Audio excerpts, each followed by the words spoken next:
Okay, so what we have then is, alright, so for instance, right here are 3 different kinds of pots. This one here being a burn spot. The construction is a little bit different in some ways from a CTS. They're a little thinner, they're a little lighter weight, I think, as well.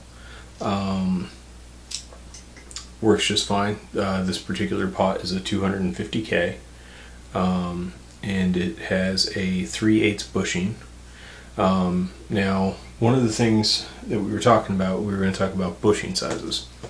So let me explain a little bit more about some of that. So, our burn spot, and here is a CTS long shaft pot, which is designed to work with carved top body guitars. So the tops are a little bit thicker, so you actually have 2 sets of nuts here, so you can kind of position the height within your hole so that your thickness is adjustable. Now, comparatively to another CTS pot, this guy is a solid shaft, by the way. So if you look at the height difference between these two, you can see there's a pretty big difference. Now, both of these things do exactly the same thing, and they also do the same thing that this burn spot does. All of them basically create, it's a variable resistor. So as you send a signal through this, you can attenuate how much of that signal is allowed to pass. Now, these are handy, and we find them very useful in the guitar world, because if you take a capacitor like this little orange drop here, or this Mallory, which I'm pretty partial to lately, actually, and you connect that in series here to the resistor, it basically sets a value for this. So now, as you rotate this shaft, so you've got an input coming in and an output going out, but in between all that, you're sending through the wiper in there, and setting a high pass filter. So basically you set a capacitance, so anything at this frequency and above goes away. Now, it works the opposite of how you would think, though. When you turn down your tone knob, you notice the sound gets darker. That's actually kind of what you're doing, is you're bleeding off those frequencies. So you're bringing this capacitor into the equation. With your tone knob turned all the way up, you've essentially just bypassed all of that. So the capacitor and your tone knob really only works if you turn it down below 10. At wide open, it's essentially allowing everything to pass through, minus, this is where it gets a little tricky, minus the set value of the pot itself. You hear 250K, 500K, 1 meg, all these different sizes. Now what that is that's the value that the pot with no capacitor built into it automatically lets go through. So a lot of guys tend to like 250K pots for single coil pickups, because it bleeds off a little sooner, and since those tend to be a little bit have a bit more top end to them compared to a humbucker, which is typically paired with a 500K pot, allowing more of those frequencies to go ahead and sneak by and unscathed and continue through your signal chain.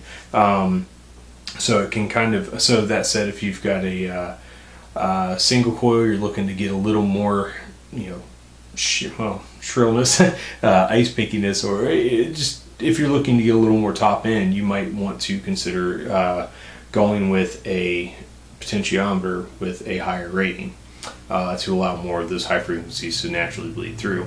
A lot of this stuff's standardized. For instance, if we talked about the bushing size of these holes, this is 3/8, but for instance, you have to beware. This is an old alpha based harness I pulled out of a Korean guitar. Not that it matters that it was Korean, I guess. Anyway, point is, 3/8 shaft versus this slightly smaller shaft. I can't remember exactly. It's like I can't recall for some reason. Off the top of my head. Anyway, it's smaller. Now, if you've got a guitar with these in it and you want to upgrade to these, about any luthier worth his salt is able to go ahead and ream those holes out for you and install a larger bushing to upgrade your components, basically. These guys are kind of cheaply made. The alpha pots are. The spline on them is a coarse spline, typically, versus the fine spline you find on CTS and Burns and a lot of other quality manufacturers. And where that becomes important is with your knob selection. So for instance, a fine spline knob will not mate to a coarse splined pot and vice versa. So, when you're talking about upgrading things, most American guitars tend to be a fine spline. Most import guitars tend to be the coarse spline and the alpha pots. So when we talk about upgrades and things like that, your ear ultimately is going to be, does it sound good to you? I have things that I like to use, and I'm sure there's guys out there that have stuff that they like to use. So getting sidetracked here. Point is, if you're selecting things, you can pay attention to, those are things you need to pay attention to if you're going to try to do some DIY, or if you have questions about any of this stuff. To gives you a little bit of information so you can more thoroughly discuss it with your tech, or if you are a DIY guy, hopefully you learn something. I have no idea. Anyway, I'm here to help, I guess.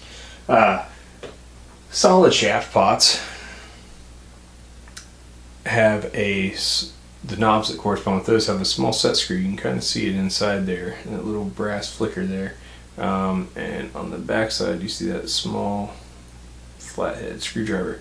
So this guy, actually, you loosen that up a little bit, slip it over, and then that becomes a clamp and attaches it to your solid shaft or smooth shaft potentiometer. Now again, almost all these things do the exact same thing. So there's a lot of different things to kind of consider. So if you've got a specific set of knobs and you're doing some upgrades and you want to use these particular knobs, you should check and see which corresponding pot works well with them, because you can typically just about get any combination of the value, the shaft size, the shaft diameter, the length, all of those things. Most manufacturers have a lot of options available for that. So you're not stuck to one particular thing there. But it's things you might want to consider when you're doing upgrades. How those parts are going to correspond with others, and the longevity of the parts. Tolerance is something I did not bring up. So you can check your pot by connecting the two lugs here and checking the resistance on a multimeter. Tolerance is the percentage. Normally it's somewhere between 8 to 10% for most manufacturers, and what that is that's if it's a 250K pot, it could be 10%, it could be 25K off from where it would be, where it's listed at. So if you're trying to fine tune things like that, the more reputable the manufacturer, typically the tighter their tolerances are. The closer, if you want to put a 500K pot in your guitar, the closer that's going to be to 500K. Where some of the cheaper import pots can sometimes have 20% tolerances, so you could significantly be lower than where you wanted to be with that. So these are all things to kind of consider when you're doing upgrades to your guitar. What else? The nuts and shaft sizes, those don't always play well. Korean and alpha pots or import pots versus American pots, different thread sizes, also something to consider. But you can always upgrade all that alpha stuff to CTS. Now it might be slightly more costly if you have to replace your knobs as well, but the longevity and, from what I've found at least, the quality of the components are of a much better quality. So hopefully this shed a little bit of light onto kind of a murky subject, and hopefully I didn't make it murkier. So anyway, thanks a lot for hanging out with me a little bit this early morning, and I'll talk to you guys a little bit later in some future episodes where we might get into switches. They look the same-ish. They function the same, but there's a lot of key differences in here, and we'll talk about that in some future videos. Kind of like potentiometers, same sort of thing with switches, different quality and different components and manufacturers. So yeah, I'll talk to you guys next time.